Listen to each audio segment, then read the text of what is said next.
अस्सलाम वालेकुम नाज़रीन, उम्मीद है आप सब लोग खैरियत से हैं। मैं हूं आपका मेज़बान जाज़िब और आप सबको खुशामदीद है हमारे यूट्यूब चैनल पे। अभी रिसेंट कुछ टाइम से एफवीआर काफ़ी ज़्यादा एफिशिएंट नज़र आ रही है और काफ़ी ज़्यादा सीरियसनेस और स्ट्रिक्टनेस शो कर रही है टूवर्ड्स टैक्स कलेक्शन। और इसके लिए तमाम फाइलर्स या फिर नॉन फाइलर्स से टैक्स कलेक्शन को यकीनी बनाने के लिए एफवीआर की तरफ से हर मुमकिन टैक्टिक को यूज़ किया जा रहा है। और जिसमें से एक स्ट्रेटजी ये भी सामने आई थी कि जितने भी तमाम जो नॉन फाइलर्स हैं उनके सिम कार्ड्स को ब्लॉक कर दिया जाए। और इसके लिए एफवीआर ने income tax general order issue किए थे तमाम टेलीकॉम कंपनीज को, लेकिन इन ऑर्डर्स के ऊपर टेलीकॉम कंपनीज की तरफ से रेजिस्टेंस शो की गई थी और आईटी मिनिस्ट्री को और पाकिस्तान टेलीकम्युनिकेशन अथॉरिटी पीटीए को लेटर भी लिखे गए थे कि तमाम टेलीकॉम कंपनीज के लिए ये मैंडेटरी होता है कि वो अपने कस्टमर्स को अनइंटरप्टेड सर्विसेज प्रोवाइड करें। और ये तमाम सर्विसेज टेलीकॉम एक्ट के मुताबिक जो उसमें रूल्स और रेगुलेशंस हैं उन सबको फॉलो करते हुए प्रोवाइड की जाती हैं। और इसमें मजीद ये भी कहा गया था कि टेलीकॉम एक्ट में आईजीटीओ से रिलेटेड कोई इस तरह के रूल्स या रेगुलेशंस नहीं है कि जिनको बेस बनाते हुए अपने तमाम कस्टमर्स की सर्विसेज को डिस्कनेक्ट या ब्लॉक कर दिया जाए। लेकिन बहरहाल टेलीकॉम कंपनी से एफवीआर की मुसलसल मीटिंग्स के बाद अब ये पॉइंट ऑफ व्यू चेंज होता हुआ नजर आ रहा है और अब एफवीआर की तरफ से टैक्स कलेक्शन के लिए एक नई स्ट्रेटजी सामने आई है। और इस स्ट्रेटजी के मुताबिक एफवीआर की तरफ से प्लान किया जा रहा है कि विद होल्डिंग टैक्स को 2.5% से बढ़ाकर 90% कर दिया जाए फॉर नॉन कंप्लायंट इंडिविजुअल्स।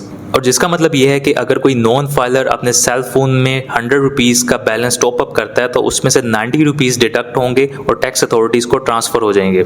अभी रिसेंटली ही एफवीआर की तरफ से तकरीबन 5 लाख से ज़्यादा नॉन फाइलर्स का डेटा पीटीए को प्रोवाइड किया गया था और ये इंस्ट्रक्शंस दी गई थी कि इन सबकी सिम कार्ड्स को ब्लॉक कर दिया जाए और जिनमें से अभी तक तकरीबन 11,500 सिम कार्ड्स को ब्लॉक किया जा चुका है और अभी आने वाले दिनों में मजीद सिम कार्ड्स को भी ब्लॉक किया जाएगा और इसके अलावा मजीद रिस्ट्रिक्शंस भी लगाई जा सकती हैं। और तमाम टेलीकॉम कंपनीज को ये इंस्ट्रक्शंस दी गई थी कि 15 मई तक तमाम नॉन फाइलर्स जिनका डेटा प्रोवाइड किया गया जो कि 5 लाख से ज्यादा हैं उन सबकी सिम कार्ड्स को ब्लॉक किया जाए।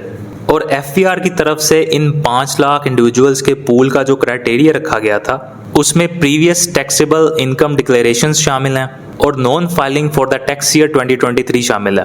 और इसके साथ एफवीआर की तरफ से ये भी कहा गया था कि अगर तमाम टेलीकॉम कंपनीज ने इन इंस्ट्रक्शंस को फॉलो ना किया और तमाम इंडिविजुअल्स जो कि नॉन फाइलर्स हैं उनकी सिम कार्ड्स को ब्लॉक ना किया तो इसके बाद एफवीआर इन तमाम टेलीकॉम कंपनीज के खिलाफ भी लीगल एक्शंस लेगा। और इवन के एफवीआर इन तमाम टेलीकॉम कंपनीज के खिलाफ कोर्ट्स में भी जा सकता है जो कि एफवीआर के आईटीजी ऑर्डर्स को नहीं मानेंगे।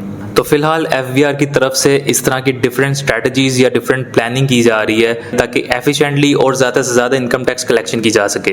खैर, ये था आज का हमारा टॉपिक जो मैंने आपके साथ डिस्कस किया है। बाकी आपके इस बारे में क्या थॉट्स हैं, आपका क्या पॉइंट ऑफ व्यू है, कमेंट सेक्शन में शेयर कीजिए, अपना फीडबैक लाजमी दिया कीजिए और चैनल को सब्सक्राइब कीजिए, वीडियोस को लाइक एंड शेयर कीजिए, बेल आइकन क्लिक कर लीजिए ताकि आपको टाइमली अपडेट्स मिल सकें।